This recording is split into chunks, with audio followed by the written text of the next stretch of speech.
is up, everybody? Welcome to the channel. I am yours truly, and today we're gonna look at the matchups for.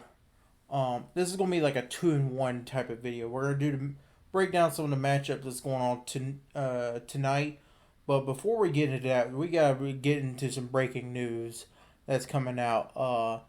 This morning the ACC voted, and if you can see, as you can see on the screen, they officially accepted or sent out invites to the three schools, which are Stanford, Cal, and SMU. This realignment drama, the realignment news, is taking another twist and turn. Nobody.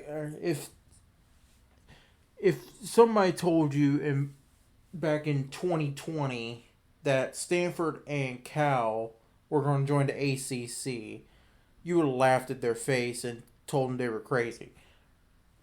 But this is the point where realignment's gotten. Maybe SMU, the ACC, but I'd highly doubt it. But anyways, enough of that. These teams are going to join. I think Stanford said in August of 2024. To me, that doesn't make any sense to me, but, I think they meant to say officially to join July of 2024, along with Cal. With SMU, I think they got to negotiate a buyout for them. I don't know when they will. I assume they'll be in the ACC in 2024. But they would have to negotiate a buyout with the American Conference. So some of the details that are going to be breaking down. The reason that the ACC added these schools is because they have a pro rata clause with ESPN, meaning that for every team they add, ESPN will have to give up anywhere from 33 to 36 million per team they add to the ACC, and they've added 3 teams, so you're looking at roughly an extra $100 million. So what ended up happening is the reason SMU got added first and foremost is that they're willing to basically play for free for the first 7 years as members of the ACC. So assuming they join next year, they're willing to play for free up until 2031. Which, I mean, I know it's SMU. Nobody's really saying anything about SMU. But if I'm the ACC, if they're basically begging to join the ACC and willing to play for free, why not? And then for Stanford and Cal, I've heard mixed reports with. For Stanford and Cal, I've heard some cases where Stanford and Cal is willing to play for free for 2 years, and it's 5 years, and I've also heard that Stanford and Cal is willing to take a partial share, like a 30% share of the TV money. Why does that matter? It's because the ACC is facing a not identity crisis, but they're facing turmoil in the conference. Right now, Clemson and Florida State are threatening to leave the conference, and they still might leave the conference, even with them adding Cal, Stanford, and SMU. But with the extra money now that the ACC is going to get, they could distribute the money to those schools, along with other schools that make the most or make more money than others. Right now, the ACC is trying to work a postseason payout structure to where the teams that make the playoff and make New Year's Six bowls will get a lot more money than, say, teams that make lower tier bowls or not even make a bowl game at all. So the ACC is trying to incentivize teams making bowl games and making it to the college playoff or the New Year's Six bowl. Plus, with the extra money, you're looking at about I don't know, maybe an extra 60 million, 70 million that ACC can distribute. If they distribute it evenly, you're probably talking about an extra 5 million, 6 million. Or if you split it down the middle, I doubt they would, because Florida State and Clemson are crying up a river, more specifically Florida State. Will this move stop Florida State and Clemson from leaving? Who knows? Yeah, who knows if they will. It might, reset the doomsday clock for the ACC for now. But, to give some backstory to this has been going on for weeks and weeks. Yeah. In the ACC, they needed. Well, in ACC, there's 14 teams in football, but Notre Dame gets a seat at the table, so it's really 15. I know it gets confusing, but Notre Dame's tied into the grant of rights as well. So, therefore, they get a seat at the table, even though they're not in the ACC for football. So, in order to add teams or send invites to teams, you need 12 teams to say yes to it. 11 teams have said yes to it, kept saying yes to it for a long time, but there were 4 schools that was holding out and saying no. Those teams were, or it's widely speculated, it's not officially confirmed, it's widely speculated that it was Florida State, Clemson, North Carolina, and NC State that were saying no. And I guess today, finally, one of the schools flipped their vote to yes. It's probably most likely it was NC State that flipped their vote to yes. So, therefore, it opened the door for Style. That's what happens when you combine Stanford and Cal. Stanford, Cal, and SMU, it opens the door for them to come on into the ACC.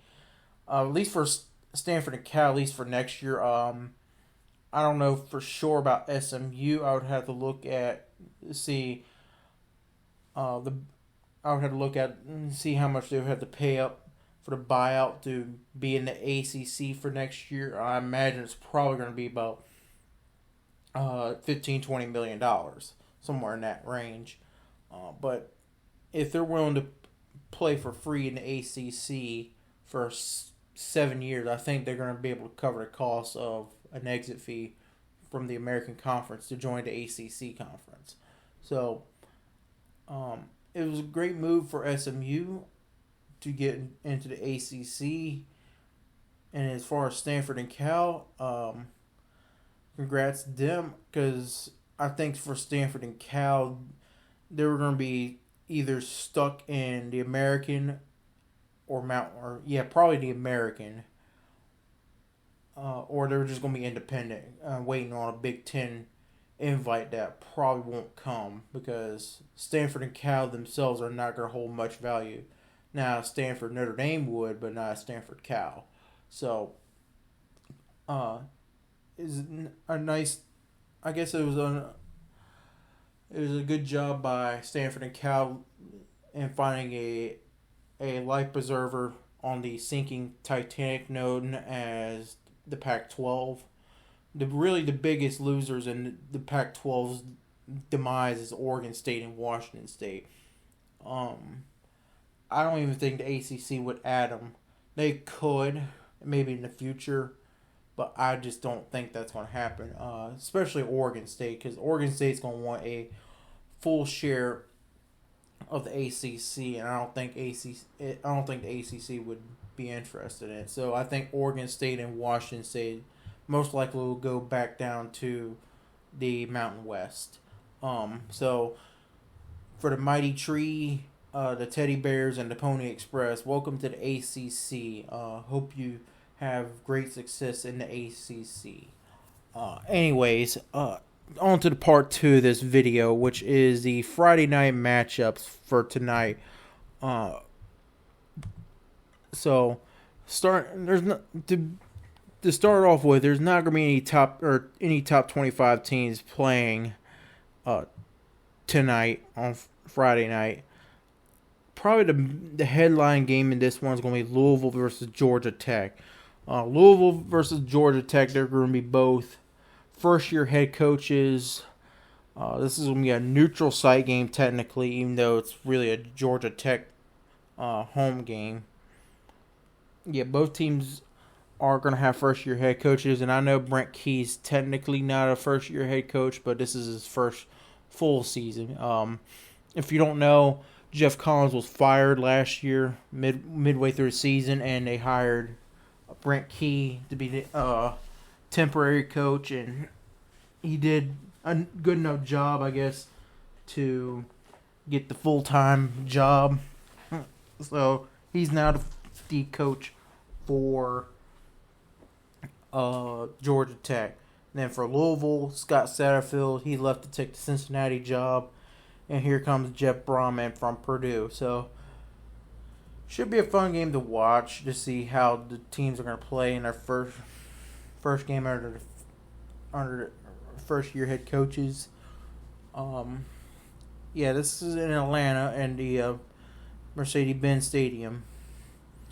So I think in that game I'm gonna say Louisville gets it. I'm gonna say Louisville, and I'm also gonna take the points in that one. Yeah, Georgia Tech right now is not quite where they need to be on the football field because they've been a dumpster fire past 3 or 4 seasons. Some other matchups that's going on tonight as far as FBS level. You got Howard against Eastern Michigan. That's going to be on streaming ESPN Plus. I'm just going to go Eastern Michigan just because I don't know enough about the Eastern Michigan or Howard. You got a 7 o'clock game between Central Michigan and Michigan State. Now, the line in this one is pretty interesting. Michigan State's going to come in as a 2-touchdown favorite over Central Michigan. So, Vegas is not really high on Michigan State in this game. Going at home against Central Michigan.